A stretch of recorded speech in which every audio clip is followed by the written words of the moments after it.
Together? Hare Krishna. Together? Hare Krishna. Krishna Krishna. Hare Hare. Hare Rama. Hare Rama.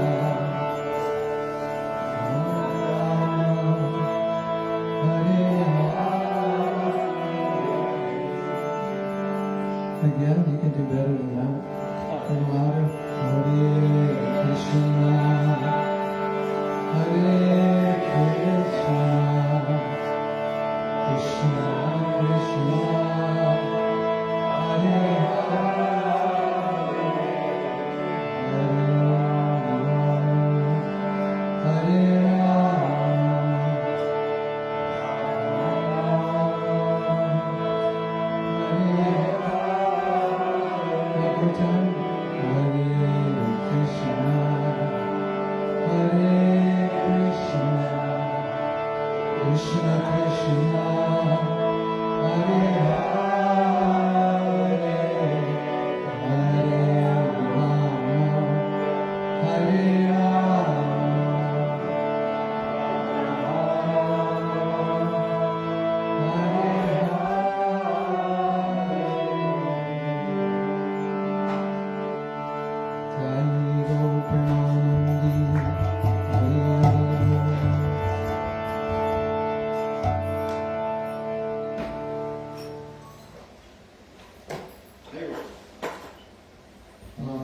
Hare Krishna Krishna, Hare Hare, Hare Rama, Hare Bhakti Vedanta Swami Nityanamane. Namaste Saraswati Deve.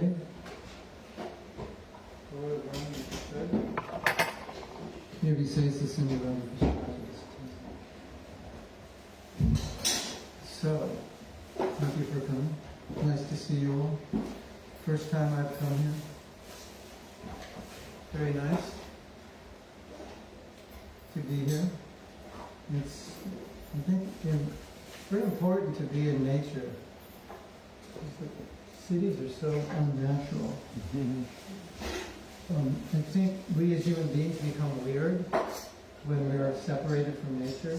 And we start thinking things which are unnatural are natural, and things which are natural are unnatural, because we're so removed from the natural. I heard a story that they made propaganda in Brazil maybe like 20, 30 years ago, that Fanta was better than orange juice. And his mothers were feeding their babies Fanta.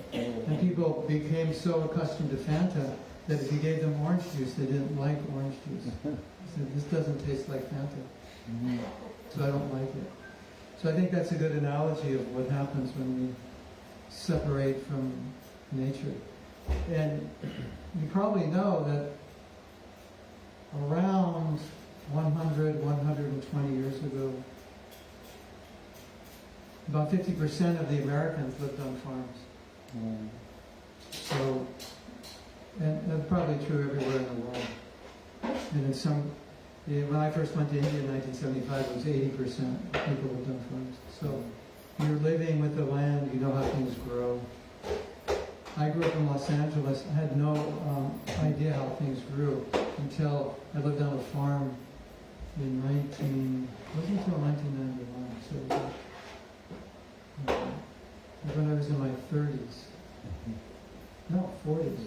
It was actually the first time I lived on a farm and saw how things grew. Because the only thing we saw was on the shelf in a grocery store. And I mean, sometimes you'd see a fruit on a tree. We had a peach tree or something. So we know fruit grows on trees, apples, peaches, and so forth. But to see things actually growing in the ground, I never saw that. And so after living on this farm for a couple of years and learning about farming and learning how things grow, thank you, I came back to America. This farm was in Africa. I came back to America and I walked into a grocery store and I completely freaked out. And I was thinking, These people have no idea how these things grow. This is like a travesty. This is like the worst thing that has happened in human society, in the history of human society, within maybe the last 100 years. People have removed themselves from the land, and they're buying things off shelves, and they have no idea how it even grows. And it got so bad, although this was banned, but at one point McDonald's had advertisements that hamburgers grow in fields. They knew if the kids knew where the hamburgers came from, they wouldn't eat them.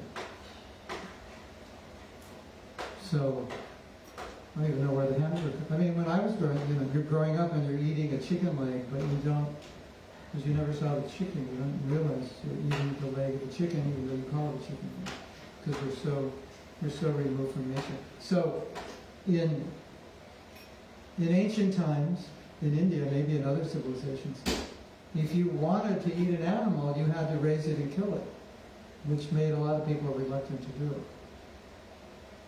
Because, if you raise an animal, you can get attached to it. You didn't have to kill it for you.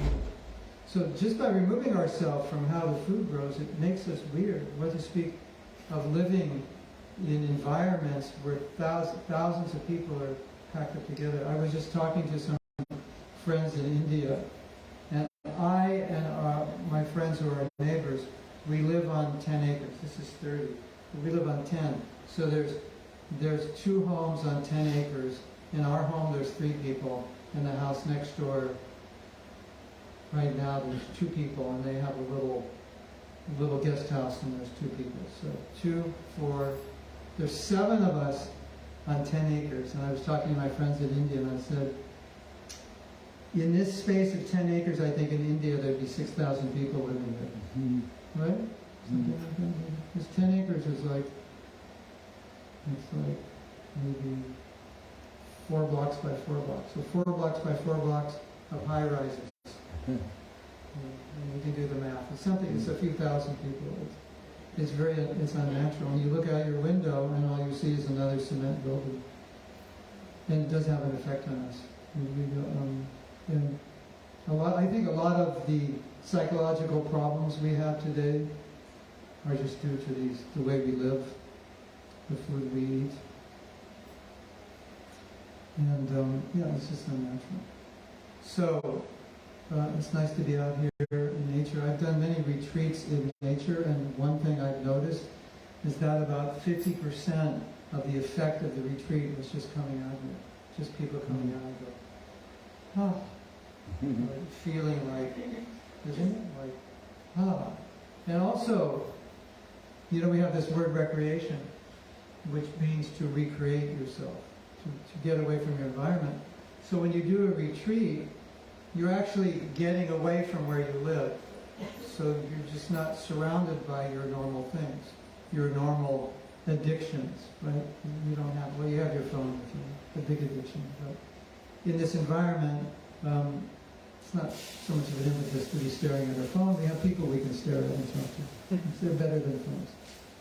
But when you come out in an environment like this, because it's with nature, I've noticed in the retreats I did, it was so much easier for me to teach because people they were in like this optimal position to learn. Because they weren't in the normal anxiety and unnatural environment they're in. So it's good to be here, see all of you. And we describe this retreat as a meditation retreat. So we're going to focus on doing a lot of chanting individually and together. And when we chant, when we meditate, we are told we're becoming purified. And so someone will say, purified from what? What am I being purified from? So I have a story for you. This is really funny. So when I first began university, I thought I wanted to major in anthropology, and I think the main reason was I thought anthropologists are always outside digging up stuff, and I didn't want to be in an office. So I thought, of course, I could have ended up in an office. I don't know. I think that was the only reason I thought. If you're an anthropologist, you're outside. Go to Africa and dig up some ancient ruins. Put it together, try to figure out what it means. So in one of our anthropology classes, for some reason, part of the course was about the caste system. So I guess it was social anthropology. It was about the caste system in India. So they were describing the different castes and how there's competition between the caste and within the caste. So if you're in a higher caste, like they call it Brahmin caste, the priest caste. So if you're in the priest caste, that means you have to live a very pure life. And if you just do something impure, your caste, the caste that you're part of, within that umbrella, Brahmin, there are subcastes, and if you do something immoral, your whole caste gets demoted, or vice versa, gets promoted. So the teacher described it as polluted. Your caste becomes polluted. So he was describing how you become polluted if you're in the higher caste. Like if you drink alcohol, that's considered polluted. If you have extramarital sex, that's considered polluted. Or for those people, if you are, they are purely vegetarian, so if they eat animal, they're considered polluted. And they're going down the list of things. And I invited a friend of mine to hang out with me that day. So we were hanging out in, he came with me to class, and he sat in that class. And he said something really funny after the class. The class was on Friday. He said, "Let's go out tonight and get polluted." So that was in 1969, I still remember, or 68. I still remember. That's a long time ago. And I still remember him saying that because I thought, that's really funny. Because when I started practicing bhakti, it was all about not getting polluted, but getting purified. And so naturally, if I told you need to be purified, number one, you would either think purified of what, or number two, you say, "You calling me names? Let's step outside. I need to be purified. Like there's something wrong with me. I'm not pure." So when it is said meditation or chanting will purify you, what is it talking about? Well, in Sanskrit, in ancient literature, there are 5 things they're talking about, which are really interesting because it's almost the equivalent of the seven mortal sins in Catholicism. Who knows the 7 mortal sins? Yes. Oh, I don't know all of them. Gluttony. What? Gluttony is one of them. Gluttony. Yes. Oh, okay. Sloth. Sloth means what? Sleeping? Laziness. Laziness. Gluttony, sloth. Greed. Greed.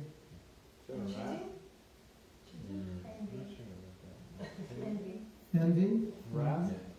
Wrath. And it must be greed and lust. Yeah. So minus the sloth and the gluttony, in the literature of India, they have the other 5. Greed, lust, anger, envy. But they have one, illusion of ignorance. Because when you're in ignorance, you'll do all the wrong things. So when we say we're becoming purified, these are considered the 5 things which affect everyone who's born in this world to one degree or another until they're completely pure. So we're all affected by some greed. I want more for myself, more than I need. Lust, sensual pleasure. So gluttony would be, I think gluttony could come under the category of lust, sexual lust, sensual lust,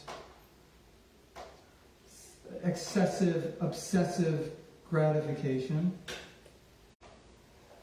Greed would also come under control, controlling other people, gaining power, not just money or objects, but power, control over people. Then you have envy, which means not only do I not like what you have, not only do I want what you have, but I don't want you to have it. I don't like the fact that you have it. And then we have anger, which it basically means I'm frustrated that things don't go the way I want them to go. Or you don't act the way I want you to act, and I can't control you. Sometimes the anger is with ourselves. I can't control myself. I'm angry with myself. It's usually a control issue. I'm late. Only when you're late is when you get all the red lights, right? When you're not rushing, you get all the green lights, right? Frustration, you get angry, right? Somebody does something I would never do, I don't like what they're doing, I get angry. And then the last one is called illusion. Illusion means that, it just basically means ignorance. It's a condition of this world. That's why we have education, because we're born in ignorance. We don't know. To one degree or another, we're all in some kind of ignorance, and then we educate ourselves out of the ignorance. And most of the ignorance that we don't educate ourselves out is spiritual. We can educate ourselves out of material ignorance and go to university, but we get very little spiritual education. So, these are the 5 things that we are becoming purified from, or not purified from, purified of, as we progress spiritually. So, to make it really clear, imagine you here, well, you're university students, you here. At your university, there is a great saint coming. It could be a great saint from India. It could be the Pope. It could be the head of the Baptist, whatever, convention, or somebody who's considered an exalted spiritual personality. Right? He's coming to give a talk at your university, and let's say you're interested in spirituality, and you think, I want to go see him. So you go to the auditorium, he's invited on, and he shows up with 2 women in his arms, very scantily dressed. He's holding a cigar. He's got he's wearing makeup. He's got a Donald Trump hairdo. It's like, it's everything you didn't imagine he would be, right? It's like, this guy's a saint. How is he a saint? He's got his Rolex watch, his gold rings. There's like nothing about him that says he's a saint. And so, when we see that, we intuitively think something's wrong here, right? Because there's lust, there's greed, there's, you just see the whole picture. So, I think all of us intuitively understand that spirituality means some level of control and simplicity and purity. And that's true of any religion. It has nothing to do with any denomination. It's just that this is what it's about. So, I want to give an analogy that will help us understand this. And help us understand what purity is. So, one time my spiritual master, and I don't know how this happened, he was flying on an airplane, and the pilot got out of the front and wanted to talk to him. He walked and sat next to him. I didn't know pilots could do that. Maybe that was probably 75 or something. So maybe flying was a different thing in those days. You could smoke on the plane, and I guess, if you're a pilot, just hit the button and, just take it easy, I guess. So he was talking to our spiritual master. He was very interested in spiritual wisdom. And he had a question that was probably puzzling him his whole life. He said, is God all good? And my spiritual master said, yes. He said, then how is there bad if God's all good? And he gave an example. He said, it's just like the sun. The sun is bright, the sun is light. But if you turn your back to the sun, you create a shadow, right? So, is it the sun's fault or is it your fault? You stand in front of the sun, or you stand with your back to the sun. Behind you or in front of you, depending on which way you're going, there's going to be a shadow, right? And has nothing to do with the sun. So he said evil is like the shadow which we create. Within God, there's only good.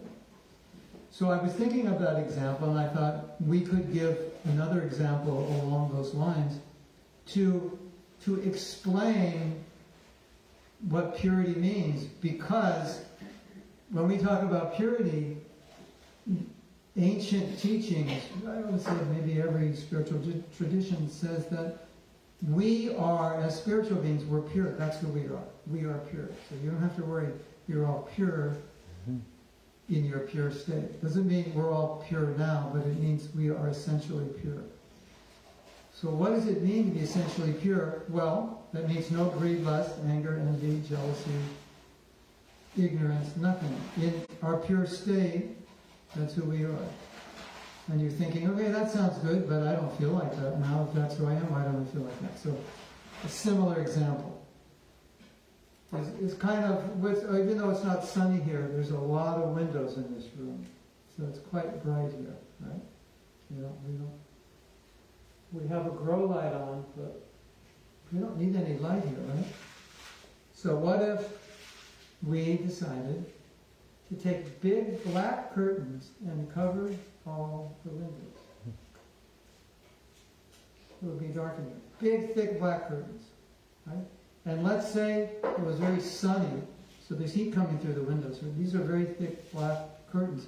So we stop the heat coming, and we stop the light coming, and it's all black. That's our condition now.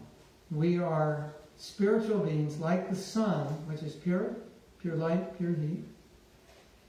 Or translating that into who we are by nature happy, blissful, eternal, full of knowledge. And material life or conditioned life or impurity means there's a blanket over us. So the experience of ourself is this side of the blanket. Do you ever get depressed? Do I have to ask that question? Are you ever in anxiety? Are you ever confused? Do you ever get jealous, envious, angry? Of course, all these things. Greedy for something you know won't make you happy, that you have to have it. Addicted. We have all these problems. So then, naturally, the question is, if I am told I am pure, that's my nature. I am pure, that's what I'm told. If I am pure, and purity means my nature is happy and full of knowledge and without hankering, then why am I hankering? Because you're on the other side of the curtain. That's all. That's it. You're just on the other side of the curtain. On the other side is the purity. So, how did we end up on the other side of the curtain? That's a good question, right? And if I can get to the right side of the curtain, then I get happiness. Then I get knowledge and enlightenment. That's the idea. Does that make sense? Yeah. So the name of this retreat is Get on the Other Side of the Curtain. Get on the other side of the curtain retreat. Okay. Now, let's talk about it a little more, because when I first learned this, I was a student. I was going to school in Berkeley, California, near San Francisco. And I went to a talk on the book Bhagavad Gita, which is ancient. It's an ancient book of Indian wisdom, spiritual philosophy. And they said, you're not the body, you're spirit. Your consciousness, your awareness. You're not a physical being, and your nature is blissful. And I think anytime you hear that, your natural thought is, okay, that's my nature, why don't I feel it? That doesn't make sense. That's my nature, but I don't feel it. My nature is, I'm an enlightened being by nature. Why am I confused? Why don't I know everything? I am eternal. Well, why am I afraid of dying if I'm eternal? Because although that's our nature, there's a curtain up. So we're black inside. And on the other side is the light, and most people never remove the curtain. So when we're chanting, when we're meditating, what's happening is the curtain's starting to open up, and you feel happy. You feel a little detached. You feel a little blissful. You feel a little relief from anxiety. Because that's your nature. Your nature is not to suffer. It's not your nature. It's only when the curtain is closed will we suffer.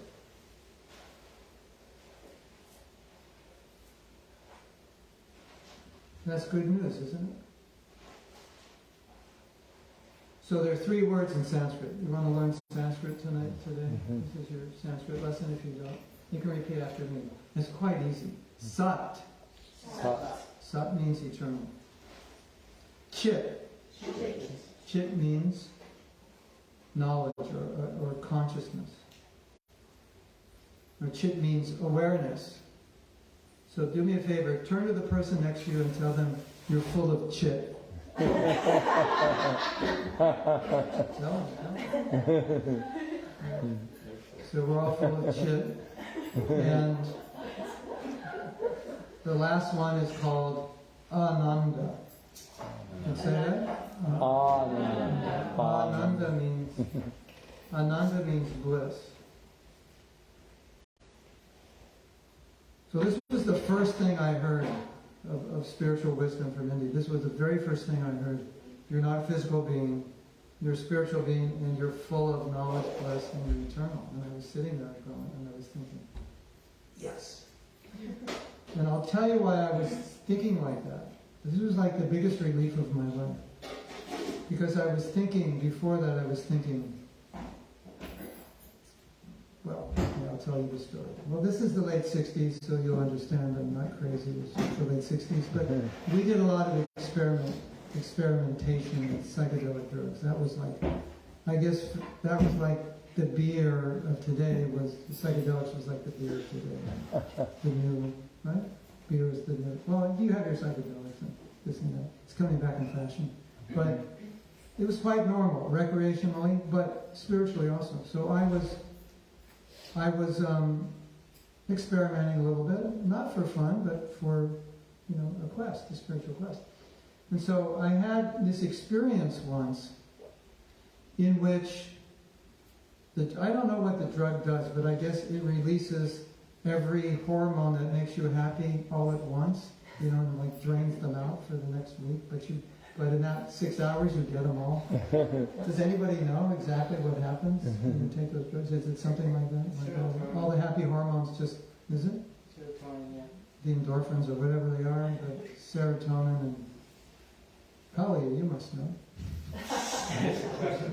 You must have experience. When you take psychedelics, you become really happy. What's going on? Is it releasing some kind of happy hormones and like abundance of happy hormones? Oh, yeah. Something like that. So I was having this experience. This was before I learned about this Sat Chit Ananda.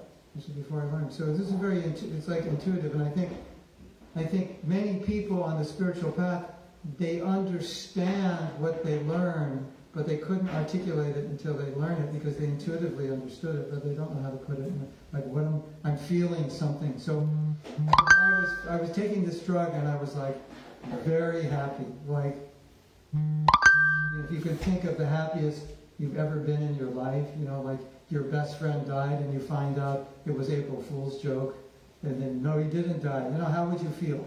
Like that, multiply that by 1,000. That's kind of how I felt. And so I was thinking the whole time, there must be some way to get this without the drug. It's just like, this is crazy. I got to spend my whole life, taking drugs every day to feel this way. God could not have made us to be dependent on something to feel this way. It must be natural. That was just an intuition. And I thought, I have to find this out. And then the second thing, and maybe you had the same experience, I'm growing up and I'm thinking, as a teenager, well, we started smoking marijuana when we were teenagers, kind of young. And it makes you, if you take it in the right way, in that time, in that culture, people would smoke it and they kind of use it as an aid to talk philosophy and try to understand. So that's what I was doing. So naturally, you start thinking in ways you never thought before, and thoughts come to you. And I was starting to think, okay, so I am born, I live for some time, Most of my life I'm going to be working. Probably, there's a good chance I'll get kind of sick of my job after some time. And there's also a good chance I may be sick of my job the first day I start, but I have to do that. And then I get old, and then I die. And it's over. I don't know, that doesn't make any sense. Because if that were true, and there's a God, He would have made this life like amazing. Like you don't have to work, anything you want, it just happens. Then it's kind of like, okay, we have a good time, we die. That makes a little sense. But in my mind, dying and not existing didn't make any sense. It's like, what's the point? You go through a life, and for some people, their life is really bad. So why would God put you here? A bad life, then you die, and it's over. So just this thought of, I couldn't acknowledge and accept that I would not exist at some point in the future. That thought, there was no compartment in my brain for that thought. Every time I had that thought, it would just like bounce out. I'd go, no, it can't be. It's just, but I didn't know. I didn't know anything. So I'm sitting in this class, 19 years old, and teaching the Bhagavad Gita, and they say, you are eternal. You always exist. You will never die. I knew it. It just had to be. And I walked out of that class, and that was like the best thing I've heard in my life. Mm-hmm. And then the last thing they said, of course, was, you're full of chit. You're full of knowledge. You're enlightened. Do you realize how painful ignorance is? Did you ever think how painful it is to be confused? How painful it is to not know? Like you're walking around the campus, you're going to these classes, and you're sitting there and you're thinking, like, okay, what's the point? Like, does anybody really know anything beyond math or chemistry or physics or history? So I have a story for you. And this is a true story. And if you don't believe it's a true story, I will sign in blood anything you want me to sign that it's true. I'm not making this story up for entertainment value. All right. So, welcome. You came in time just for a story you'll never believe is true. But this story is true. So, you all know about Berkeley, right? How many of you have been to Berkeley? Raise your hand. And you survived. Well, this is Christian Creek, but he's a little crazy. That's what happens when you go to Berkeley. You get affected. So it's known as Berkeley. You must have been there. Mm-hmm. So I was a student in the university in Berkeley. This was in the late 60s, so it was a very crazy time. There was a lot of revolution going on, a lot of protests. The whole, just thousands of hippies living and not going to school, thousands of hippies going to school.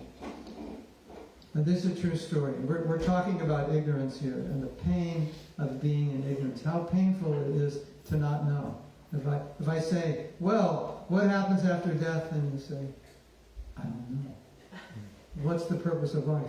I don't know. Were you living before? I don't know. Why did this bad thing happen to me? I don't know. It's painful not to know, isn't it?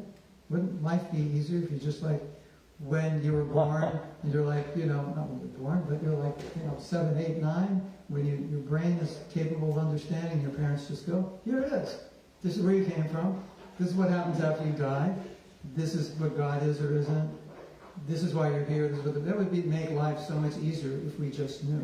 So a lot of frustration comes from not knowing, isn't it? So here's a true story.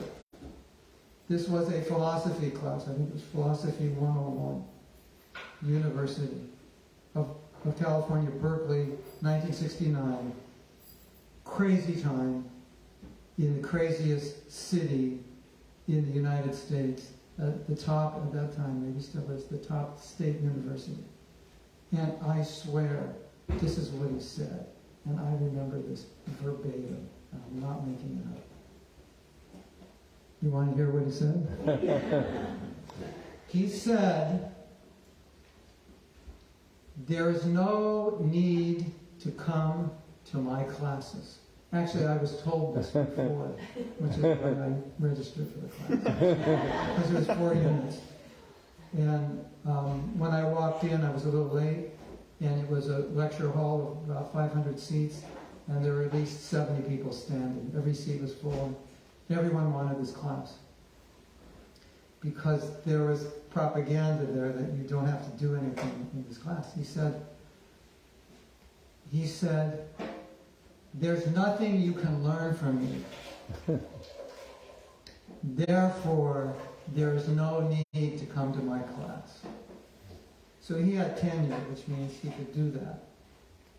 If you don't have tenure, you would probably lose your job as a professor.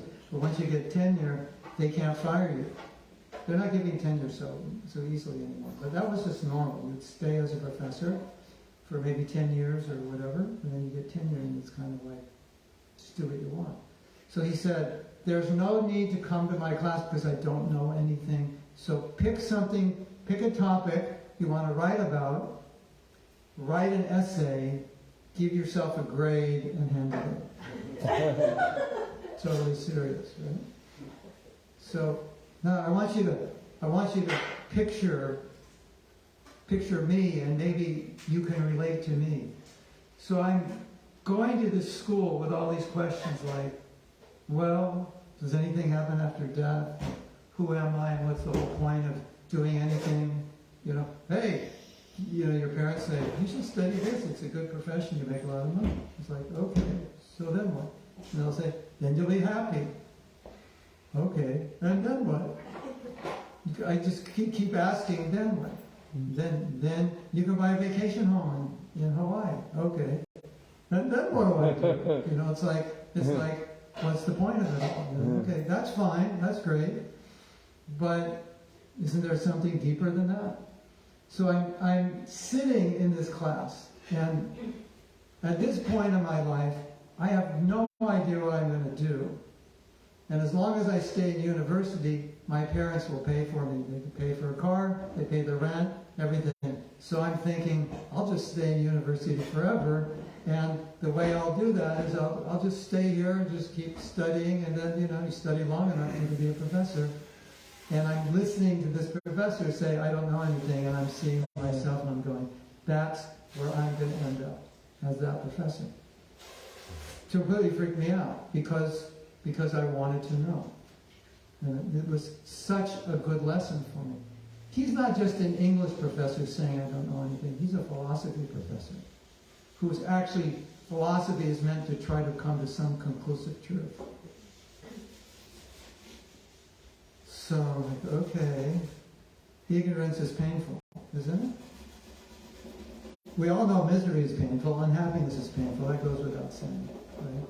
And nobody wants to die, even though everybody wants to go to heaven, still, nobody wants to die, right? You want to go to heaven? Yeah, you want to die? I gotta go. No, I don't want to die. No, so, even you want to go to heaven, you don't want to die. Let's speak if you don't even believe in heaven. You know, nobody wants to die. So then I hear this lecture on Bhagavad Gita that says, you don't die, your nature is full knowledge, full enlightenment, and your nature is to be blissful. It's like, okay, it sounds pretty good, where do I sign up? He said, well, you chant this mantra. And this mantra will remove the cloud, will remove the curtain that's covering your blissful, knowledgeable, eternal nature, so you can experience it. So that's what's happening to us. We are blissful spiritual beings, but we're not experiencing it because the curtain's covered. Right? Does that make sense? Right? So as you chant, the curtain starts opening, and you feel happy. So I have another story for you. This is called the story of ecstasy, but not the drug. So, I grew up in California by the beach, and I became addicted to surfing. So when I started surfing, the surfboards were very long, if you know anything about surfing, big old 10-foot boards. And then, like in the late 60s, they started making the boards shorter. So I took my big board and ripped the fiberglass off and reshaped it and fiberglassed it and made a short board. And I made my own decal. And my decal said, ecstasy surfboards. my father was an artist. He may have written something. I just put it on ecstasy because I felt like I was in ecstasy writing away. It was like the greatest pleasure. You know, it was like nothing better than, I mean, if you've surfed or skied down a mountain or something, it's like, you know, whatever your pleasure is, but this is ecstasy. It's like, ah! You know, it's a real addiction. It's a real adrenaline rush. And then I moved to school in Berkeley. So now I'm in Berkeley, which is kind of far. It's like an hour and a half to get to the beach. And the water there is freezing cold.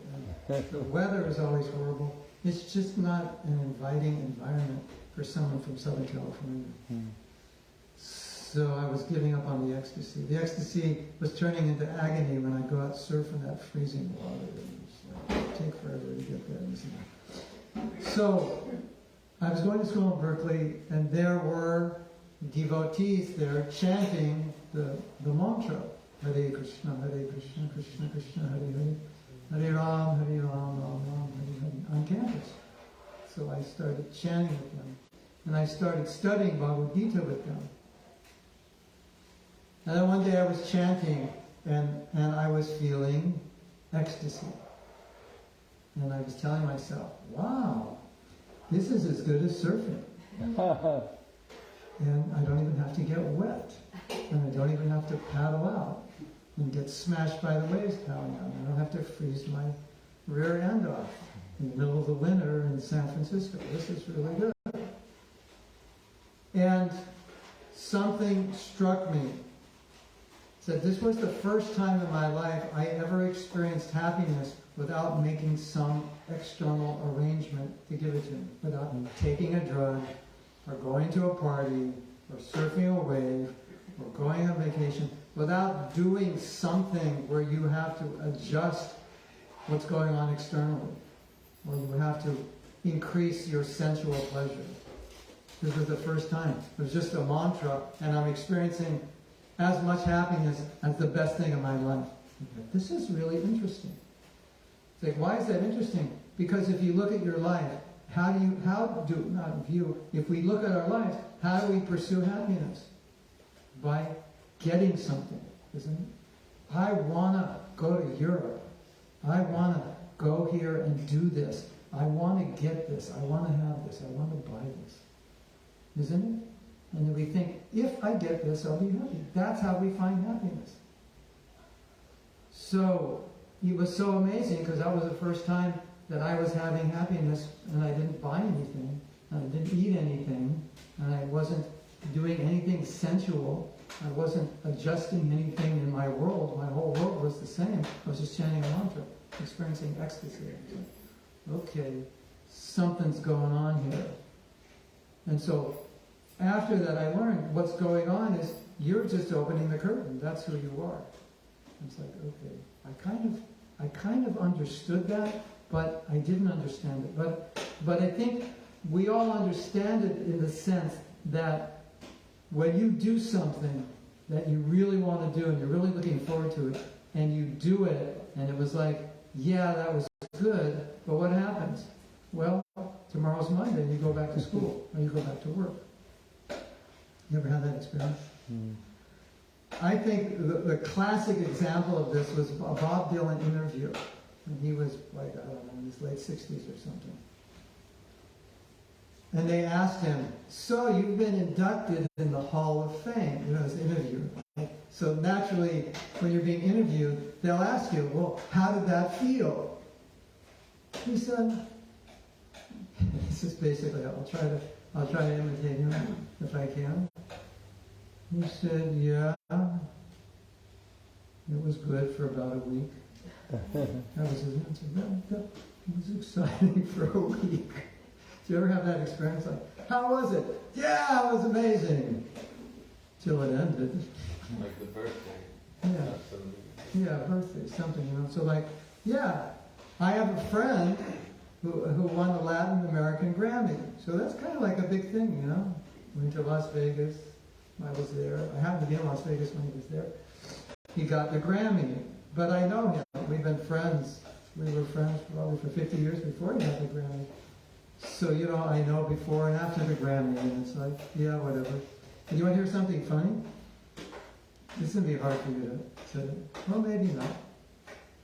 He was involved in spiritual life, and he didn't get this Grammy till the end of his career, because he started his career when he was like in the 70s, and he didn't get the Grammy until maybe like 8 years ago.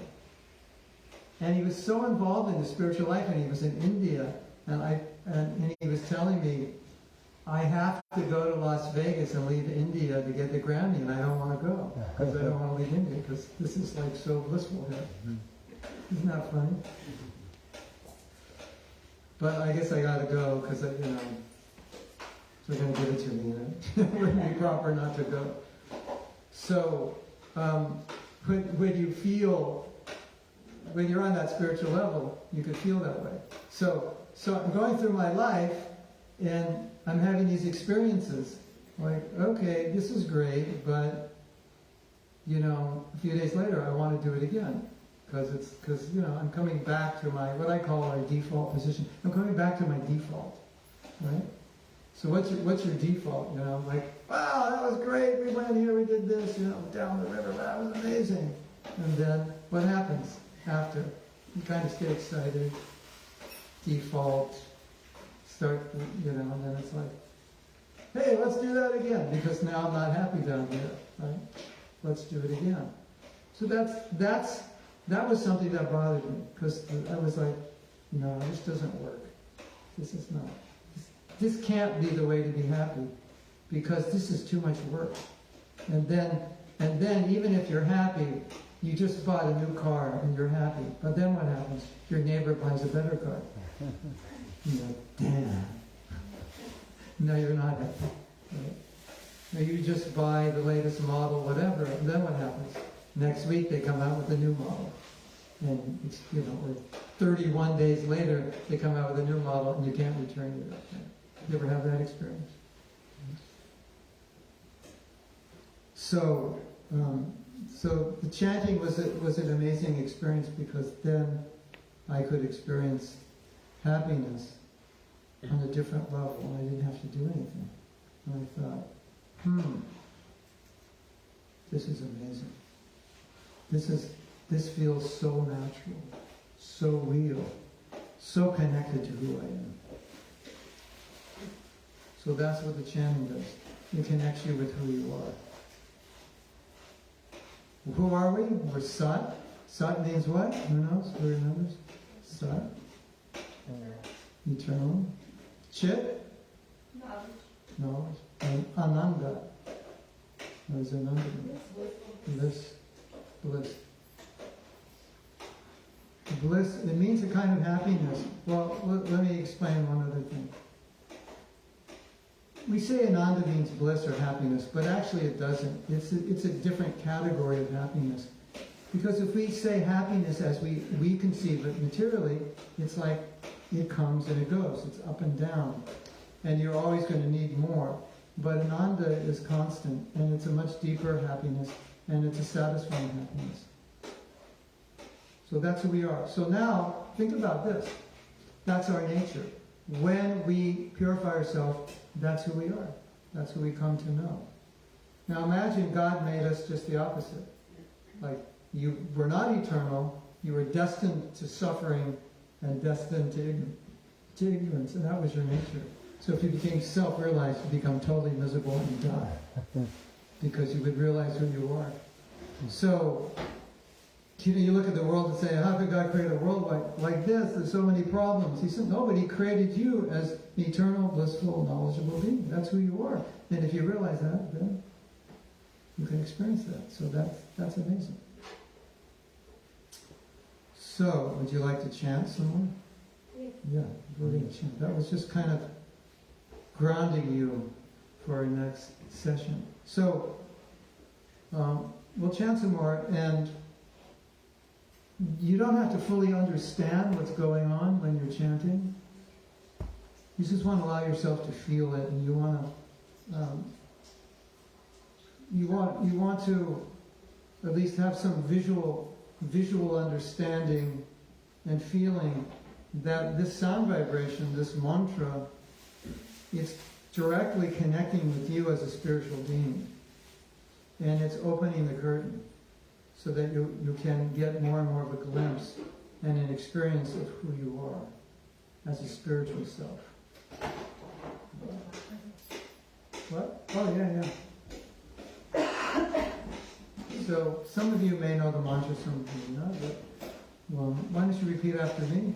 And when you repeat it, just think of the mantra like the sun, and just allow yourself to bathe in the sun. Can we do that? Let's bathe. Hare Hare Krishna Krishna Hare Hare Krishna Krishna Krishna Krishna Krishna Krishna Hare Hare Hare Hare Hare Hare Rama Rama Hare Hare Rama Rama Rama Hare Hare. Just like that, as we're chanting, I will lead the chanting, and then you'll listen, feel it, and then you all chant. And when you chant, just open yourself up. Allow yourself to experience the mantra without any expectation, without any judgment. Because if we put judgment or expectation on it, then it's kind of like we direct our experience. Where if you just enter without judgment, to allow yourself to experience whatever it is the mantra will allow you to experience, you'll go deeper. You won't limit your experience to like an expectation, preconceived idea that it should be like this. Is that okay? So could somebody set that up for me, the harmonium? My harmonium goes on top of the other one.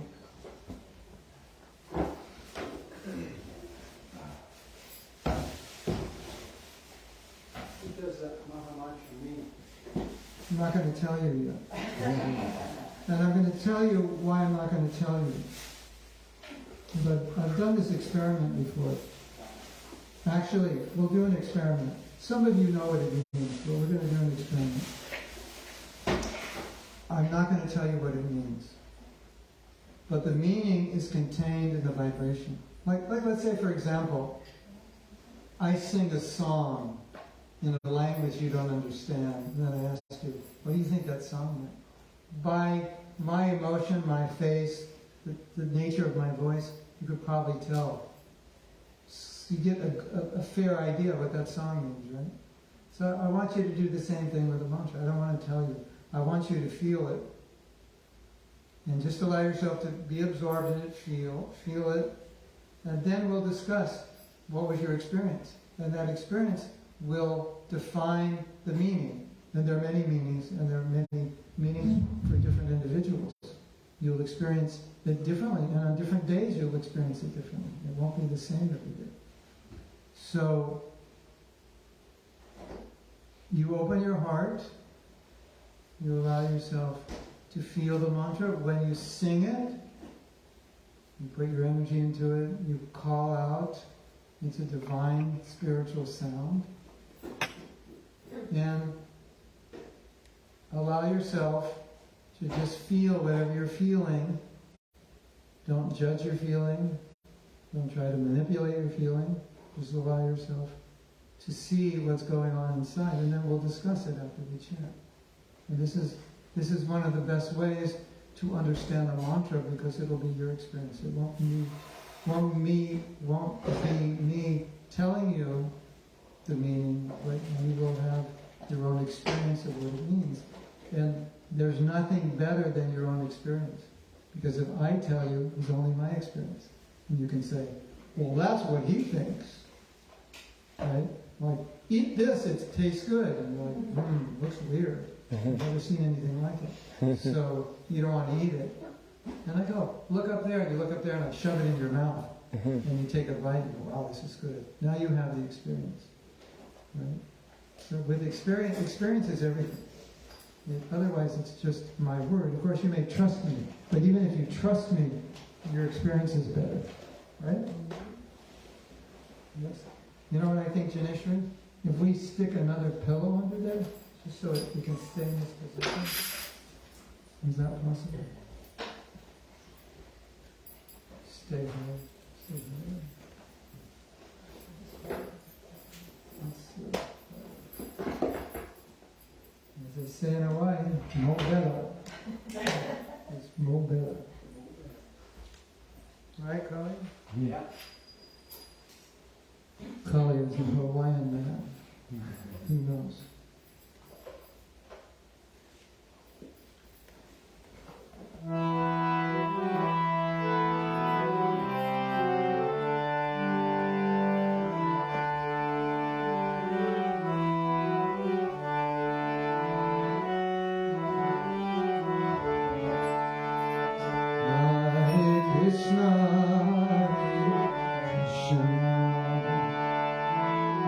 Krishna, Hare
everyone in the room. So we're feeling the mantra, we're feeling the vibration within us, but we're also feeling it outside of us, and we're feeling the devotion and the mood and the feeling of everyone else. So as we're feeling it, we get lifted up by everyone else. So we want to take it to the next level. Are you ready for the next level? Yes.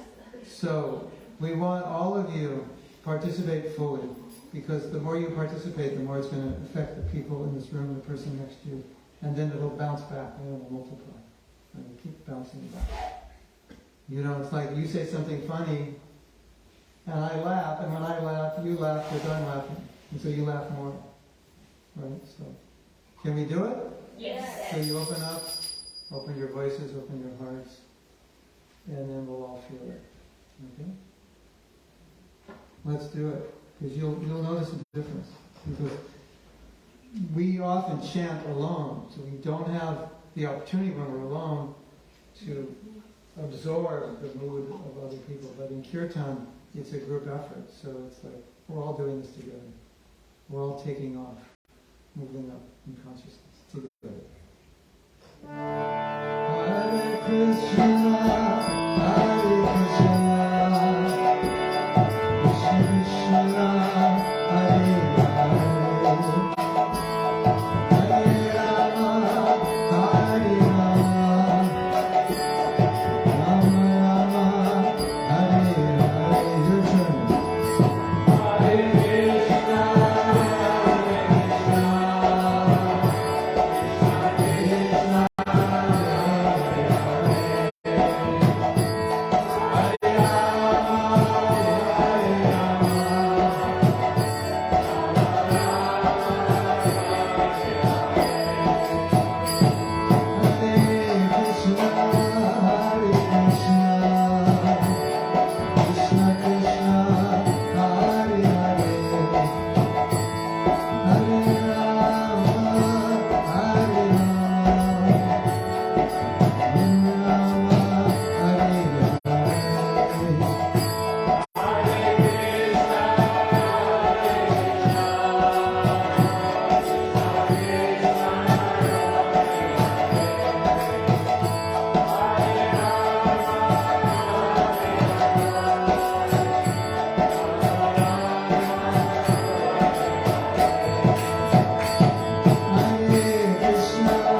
more time, everyone together. Hare Krishna,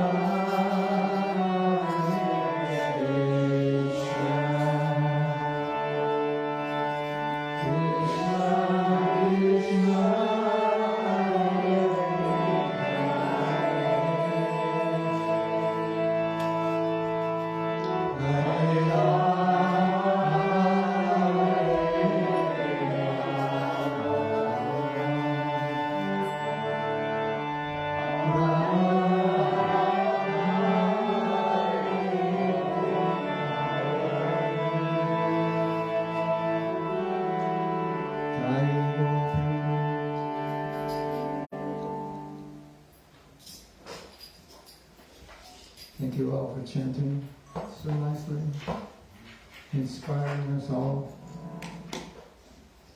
So, what I'd like to do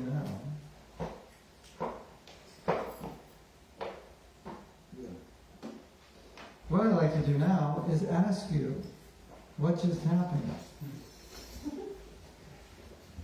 Especially those of you who are not familiar with the chanting. It's nice to hear from you, like what you experienced and what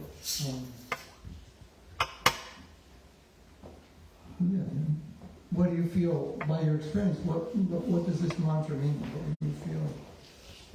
Of course, those of you who have chanted before, you can also share, because every time we chant, it might be different. Yes? I guess at first I was like pretty judgmental in my voice. You know, I could like hear myself really loud, it just didn't, sound good. And then when I kind of stopped thinking about that, like maybe halfway through, like, I don't know if my voice got better, but I was, learning about it, and I got, it was enjoyable. Yeah, that's nice. A little bit beyond self-conscious. Better consciousness. Yeah. Very nice. Thank you. I was feeling the same. Oh, really? Yeah. Yeah. Well, this is it's not a performance. It's a communal activity. You don't have to be a musician. You just have to have a heart and a desire. And a desire to improve, desire to uplift yourself, become purified, open the curtain. Did anyone find the curtain open where the light came in? Did you feel a little chitty? A little more chitty, a little more ananda? Some ananda. You all look pretty happy. Anyone else want to share?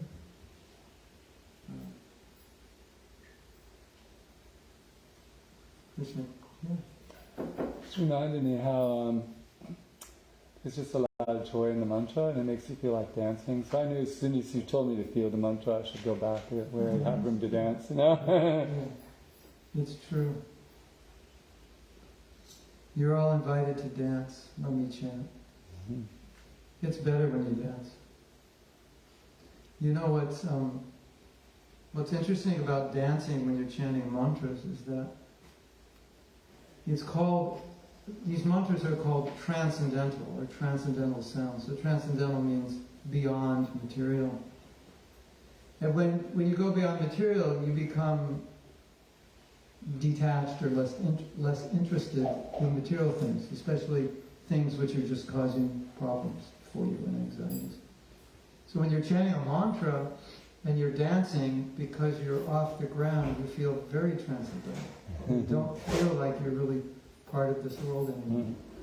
And I don't want to be an escapist, but sometimes it's good to get out of this world, because sometimes this world is quite stressful and depressing. And we have responsibilities, we have to face it. But by retreating and transcending, you can come back in a better place to deal with your stuff. So dancing is always good. And the effects of the mantra don't go away, they stay with you. It's not like a drug where you will come down. But whatever you gain from chanting now, that's going to stay with you. permanent benefit. Thank you. Keshe Gopal. You want to say something? Yeah. You're on camera. Millions of people are watching. Don't be nervous. I was thinking about your earlier example of you surfing, and it kind of felt like that, you know, without being in the water, just being kind of surfing in the sound, you know, like feeling kind of Yeah, nice. blissful, and you know, no need for I don't even know how to surf, but You're riding the waves of the mantra yeah. without a surfboard. Yeah, yeah. The way you're riding the waves of bliss. I have to tell you about surfing. Sometimes you're paddling out and the big wave comes and it smashes you and pushes you all the way back in. And then you have to paddle out. Now, sometimes if you're in a dangerous spot, it pushes you right onto a reef and you break some bones. Yeah, it's not all blissful. So generally, there's a price to pay. If you want to enjoy things of this world, you've got to pay a price. You'll do some austerity. You want to climb to the top of the mountain, Mount Everest, you'll do some austerity. You might even risk your life.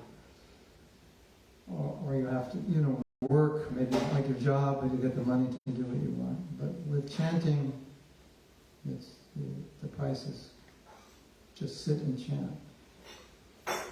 You don't have to paddle out in the cold weather over the reefs that could smash you. I crack my ribs surfing once, but some people actually die in certain spots because the water's so shallow and they have sharp coral reef and the waves are so big. So I always found surfing was a good analogy to life because you don't just get pure, unadulterated happiness. Any of you who are in a relationship, you know there's so much happiness in that relationship, but sometimes there's distress. And you have to work through things, isn't it? You have to know how to relate with one another. You have to go through things. It's not just, fall in love and they live happily ever after.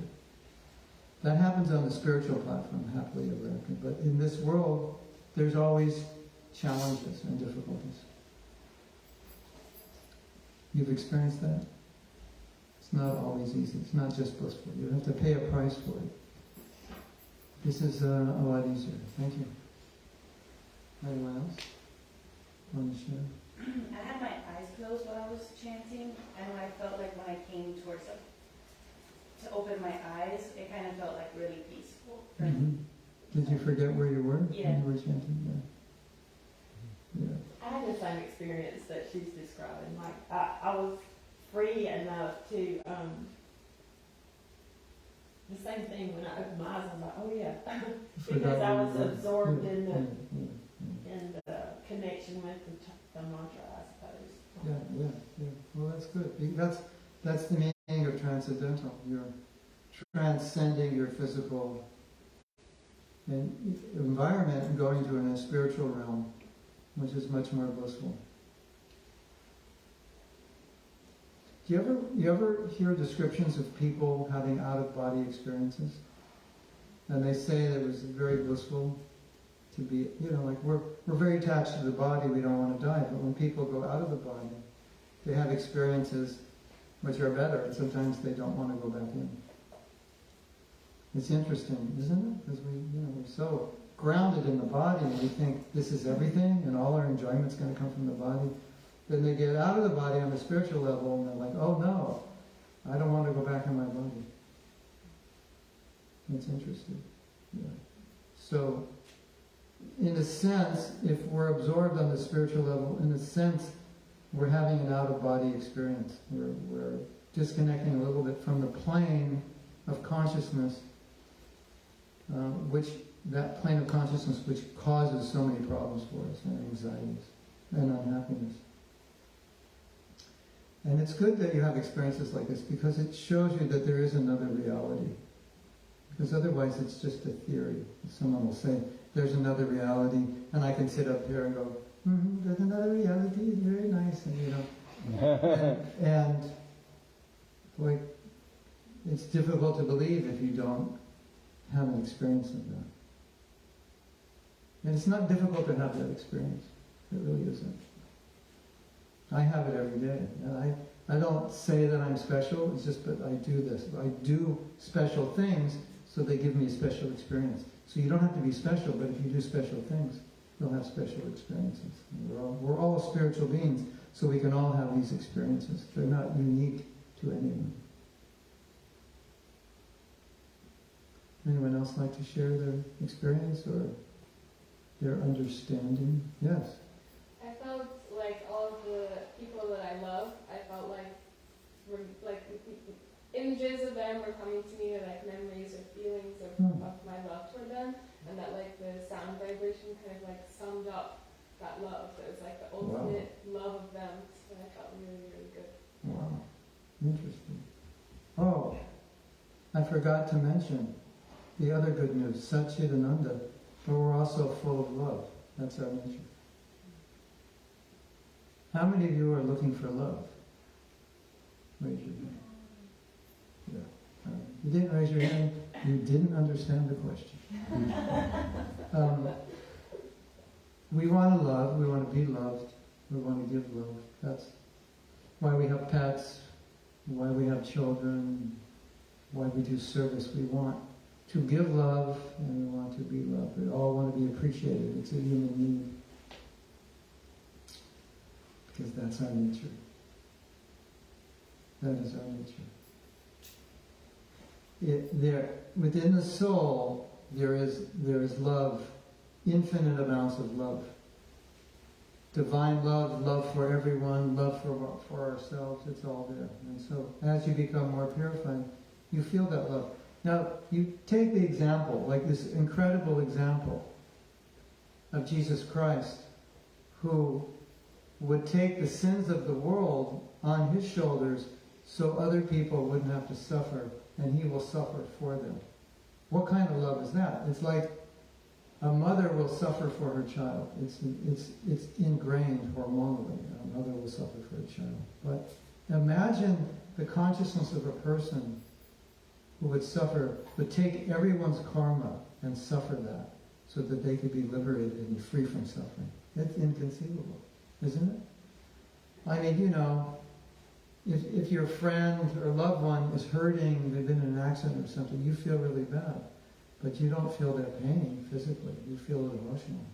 Imagine taking the physical pain of the whole world and all the emotional pain of the whole world on your head. That's like, what kind of love must you have to do that?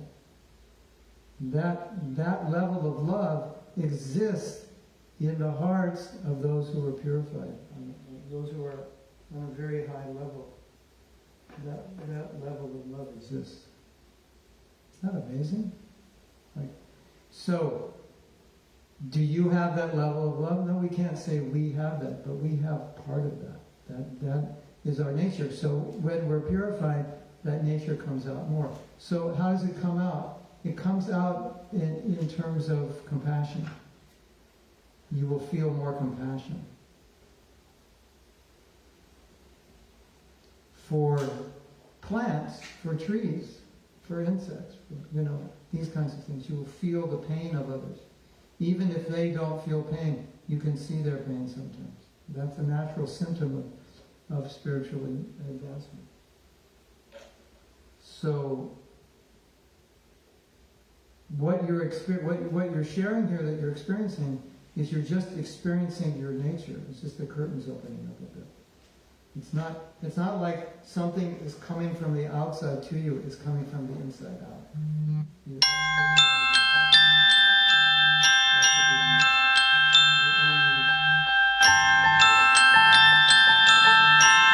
Lunch? 12:30, I don't know. What time is lunch? 1 o'clock? Whenever I hear the grumbling Oh, in the yeah. stomach. I was thinking it was going to be like 1 o'clock. Yeah. Yeah. So, hatred is a perversion of that love that comes from the soul. My spiritual master gave an example. He said, if you take pure light and you put it through a prism, it will break up into different colors with the color spectrum. And so when you take that pure light of love, you put it through the material prism, it perverts itself and it comes out as hatred or anger or envy. But the original light is pure. And so that original pure light, we have that. And then it goes through the prism and then it comes out as prejudice and anger and hatred. And one thought I want to share with you is it's very important to understand, and it's a very beautiful thought, that every time I hold within my heart something like anger or envy or jealousy or resentment and so forth towards another person, I am holding on to that within me and I am punishing myself and I am suffering because of it. We don't always realize this. It's like, I'm going to get back at you for what you did to me. But actually, you're just getting back at yourself. Because now that you're resentful or angry or spiteful or hateful, you carry that within you. And that has nothing to do with you as a pure spiritual being. So you're carrying this, and it's like a toxin in your heart. And you suffer from it. So it's like this karmic, the karma always comes back and gets you. You think, I will get back at you, but you're just getting back at yourself because you can't get away now from the anger that you're holding within you. Wouldn't it be nice if we could give back to people much better than what they give to us? Wouldn't that be a nice way to live, a nice way to be? Imagine how you would feel.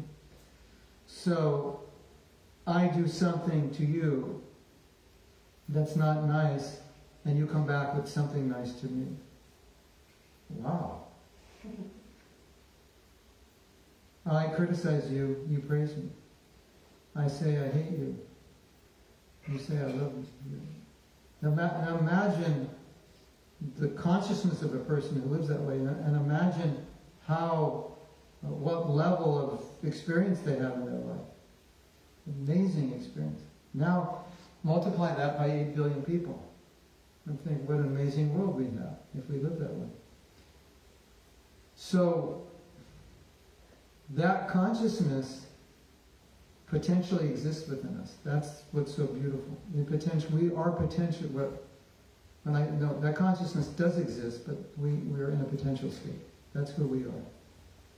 So when you say love, that's who we are. That's normal, natural. And as you make spiritual progress, you'll experience that.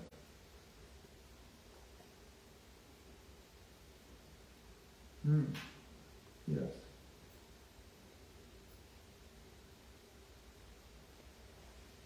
Isn't love the greatest emotion, the most pleasing emotion? Isn't it? Imagine you loved everyone. That's hard to imagine. Make believe, somehow. Try to imagine that you loved everyone, but not only humans, you loved every animal. Every insect, every plant. Wow. What a state of consciousness to be in. And that's our natural state. Isn't that amazing? That's our purified state. Then the natural question is, well, how did I end up such a mess? You want to know how? Should I tell you? You really want to know? Should I tell you? Yes. Okay. I'm going to tell you the bad news. We, as souls within a body, have independence. We were given independence. That's our nature. We can choose anything. We are not bound to be in this world. We're not bound to be in the spiritual world. We can make that choice. There was a time in history long ago, once upon a time, long ago, we made a choice that we want to be independent of any divine connection. We want to play God, be imitation gods. And so this world is created as a playground for imitation gods. And we decided we want to come here. And instead of being servants, we want to be masters. Instead of giving, we want to take, because we thought this will make us happy. And we still think like that to one degree or another, depending how involved we are. We thought this would make us happy. So we took birth to experiment. And how long ago did we take birth? Not 20 years ago, not 30 years, not 50, not 100. Millions and millions and millions of births. And in every birth, we're trying to be happy through some form of exploitation of this world and other people, to one degree or another. Then as we evolve spiritually, that desire to that selfishness and that desire to be independently enjoyed starts to subside, and the desire to serve increases. But once you've been in the world practicing materialism for lifetime after lifetime after lifetime, you develop deep-seated habits. So when we're born in this world, we have these tendencies: lust, anger, greed, envy, jealousy, all these things. They're inborn because we've cultivated them, because those are the qualities you need. If you want to exploit the world, you need all of those. They work really well for you. If you want to be happy in this world, accumulating more, getting more, well, greed's very good to have, right? You do very good in business if you're greedy, right? You want to enjoy sensually if you're very lusty. You will accumulate things for your pleasure. So that's what we did. So we got really good at it, because anything you practice, just for a few years you get good at it. What about practicing it for a million lifetimes? You get really good at it.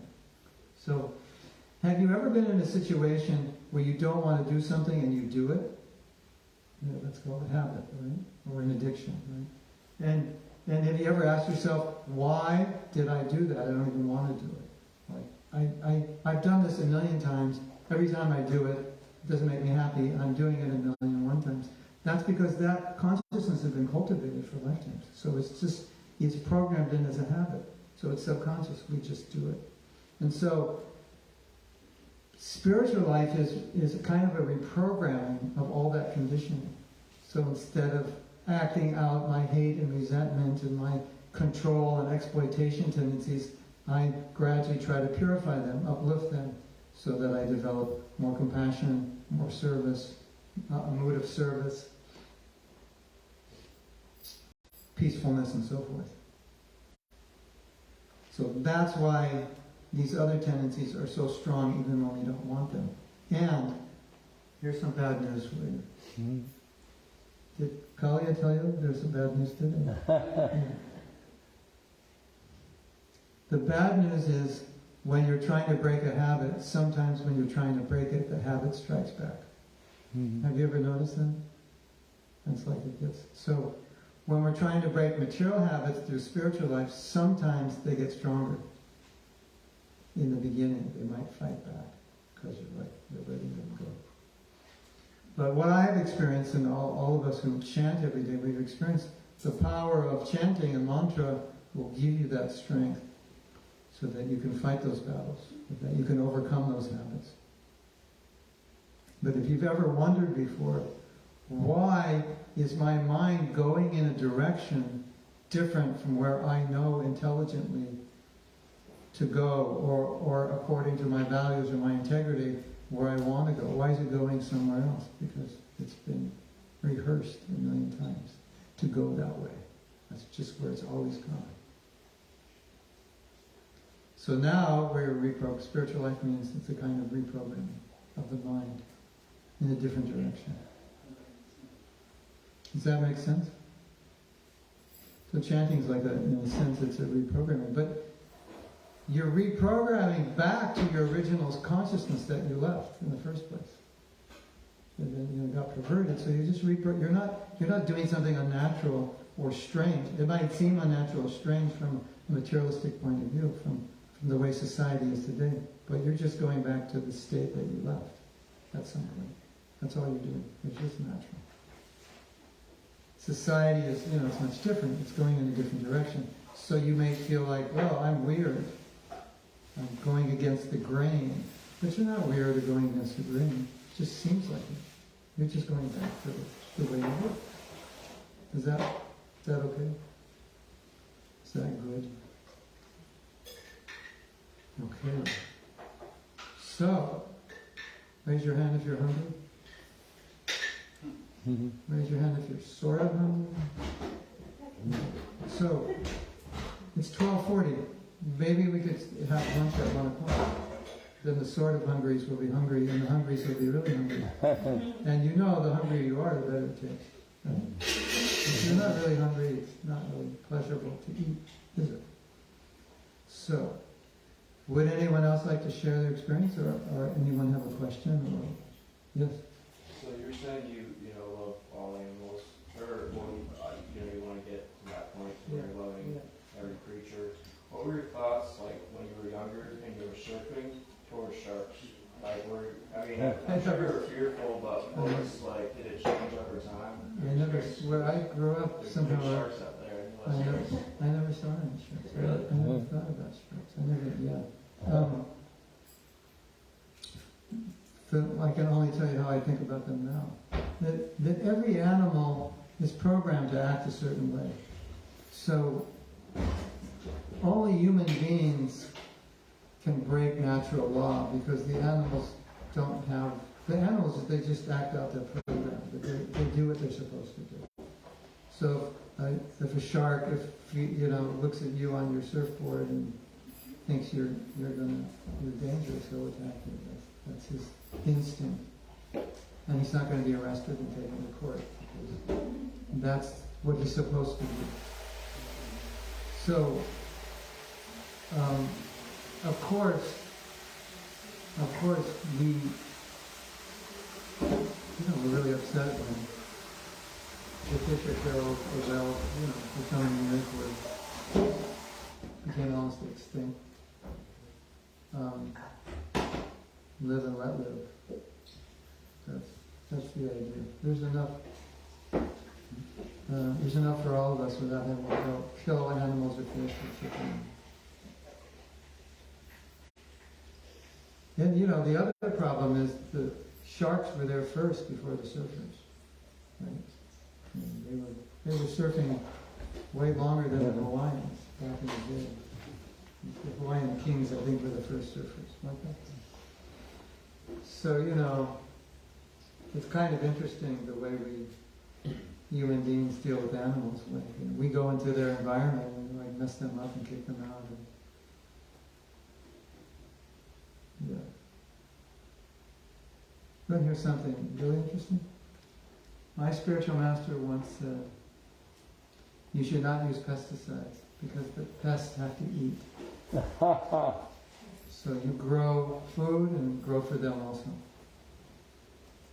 At least you shouldn't kill them. But he was saying, he said, actually there's enough. You just, they'll eat and you'll eat everything. And then, it's a funny story. One time he was eating, and a bunch of ants crawled on his plate. And the person who was serving the meal was asking, what should I do with all the ants? And he said, you can just leave them, they don't eat much. So that was like the vision of the spiritual person, not like, get rid of the ants, kill them. And sometimes he would find an insect in his room, and he would tell someone who was helping him, said, you should take that insect and put it on a flower, because if a flower or a leaf is what the insect eats, the insect's hungry, go feed it.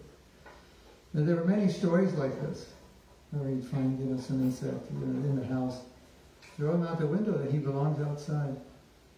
And when I read these stories, I was thinking, have I ever thought about the life of an insect? Like I see an insect crawling on, and I think, maybe I should give that ant something to eat, right? And sugar, But he's thinking like that. Feed this insect. That's like amazing. Like, who thinks about insects? Right? So that's the vision of someone who's very elevated. They see everything connected to God as a son or daughter, whatever form of life it's in. It's amazing. And it just didn't happen once. It happened regularly. And there's another story. This is from an ancient, it's a true story, it's an ancient story. There was a man who was a hunter. And he was raised, his family for generations had been hunters. And for some reason, I don't know why they enjoyed this, but before they would kill the animal, they would injure the animal, and the animal would suffer. And they would watch it suffer, and then they would kill it. Instead of just kill it like that, if you're a hunter, kill it, all right, if this is your occupation, this is the only way you can live. You kill the animal, don't buy it at the store, you kill the animal yourself. And so this saint, his name is Narada Muni, the saint came and he said, you know, you're causing these animals to suffer. If you have to kill them, just kill them. Don't half kill them. And then, because of his mystic power, he gave this hunter a vision of these animals coming back in the next life and doing the same thing to him. So he completely freaked out. If the word freaked out was ever meant to be applied to anyone, it was to him. You can imagine seeing your karma like on a mystical movie screen and these animals are killing you. Well, you would freak out, wouldn't you? So he was so moved by the saint and the compassion of the saint and the presence of the saint that he gave up killing animals completely. And he became a sadhu. He began practicing spiritual life. So, a few months after, or a year after or so, his spiritual master, his teacher, came back to visit him, and he brought one of his associates, and he wanted to introduce him. He said, this man was a hunter. He used to half-kill animals, and now he's become a saint. Let's meet him. And the tradition is when your spiritual master comes, in many cultures, especially of the East, when he comes, you bow down, you put your head to the ground. You put your head as the highest part, you put it down to the feet, the lowest part, out of respect. So that's what he did. But when he was doing that, there were some ants on the ground. And so instead of bowing down and killing some ants, he went around the ants, and then he bowed down. And his spiritual master told his associate, did you just see what he did? He said he wouldn't even kill one ant. Before he was half killing animals daily and enjoying it. And now that he's become purified, he was careful not to kill one ant. So that sensitivity develops in spiritually evolved people. And I think that's one of the reasons we have such a big problem with people who profess to be spiritual but don't exhibit these qualities like compassion, love, and kindness, and so forth. And as you become more conscious, then you realize that you have to exhibit that to every being, not just human beings. Or we're having trouble just exhibiting that to human beings. We're having trouble exhibiting that just to our families, isn't it? Not to speak of everyone, not to speak of all living entities. But that's the evolution of spiritual advancement. And that's why my spiritual master said, if you want to make the world a better place, everyone has to evolve spiritually. Because unless we come to that position, politically, we can, relatively, we can make some adjustments, but there's always going to be problems. Fighting, wars, Has there been any time we haven't had a war since like the last 50 years? It's kind of like non-stop, isn't it?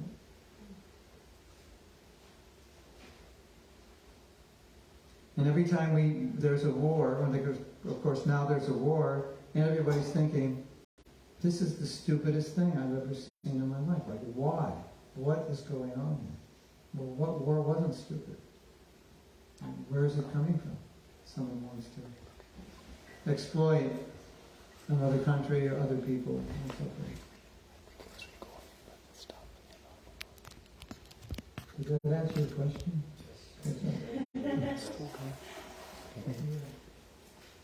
So now in the world today, there's a higher level of spirituality. I was just in Hawaii. And right now in Hawaii is the whale season. The whales come down and they give birth.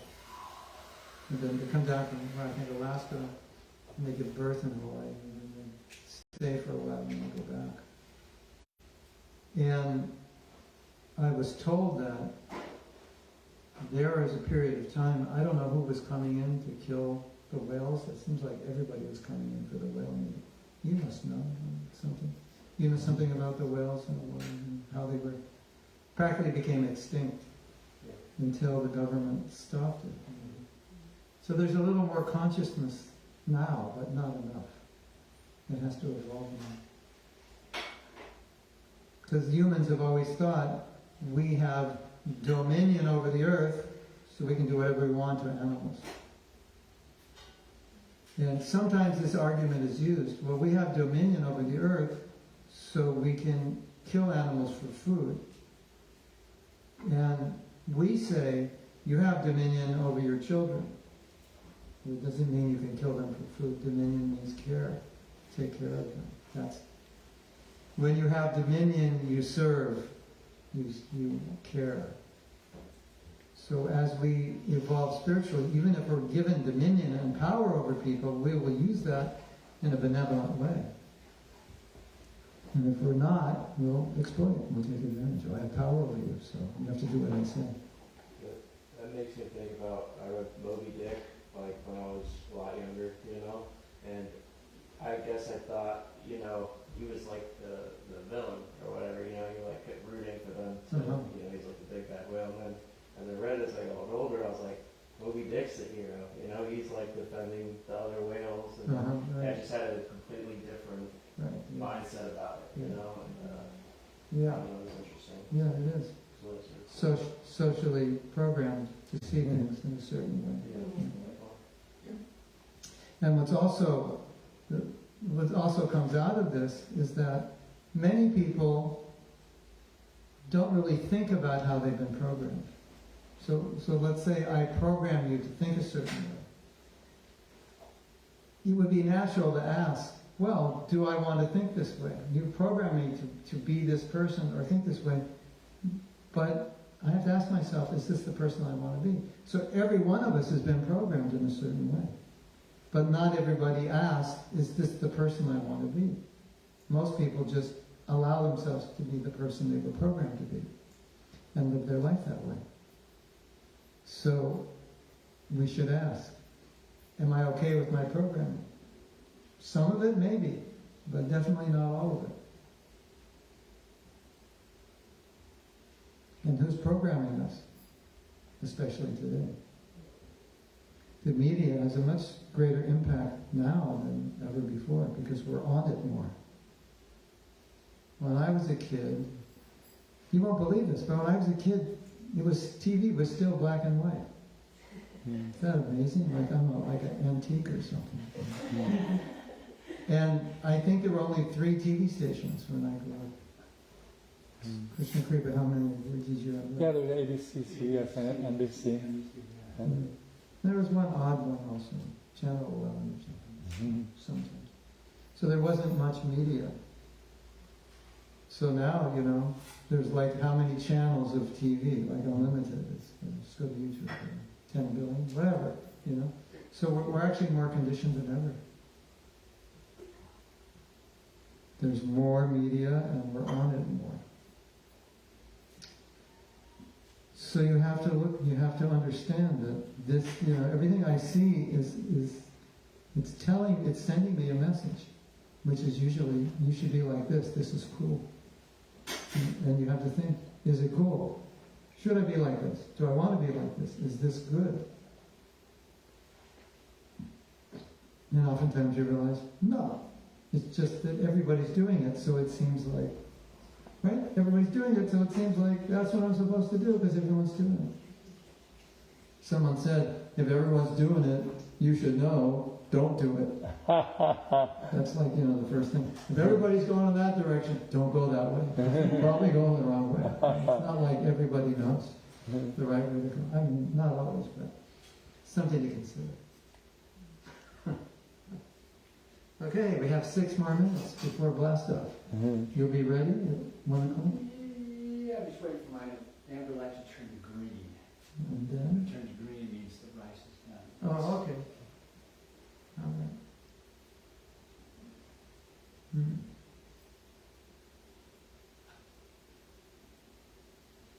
Yes. How can you apply this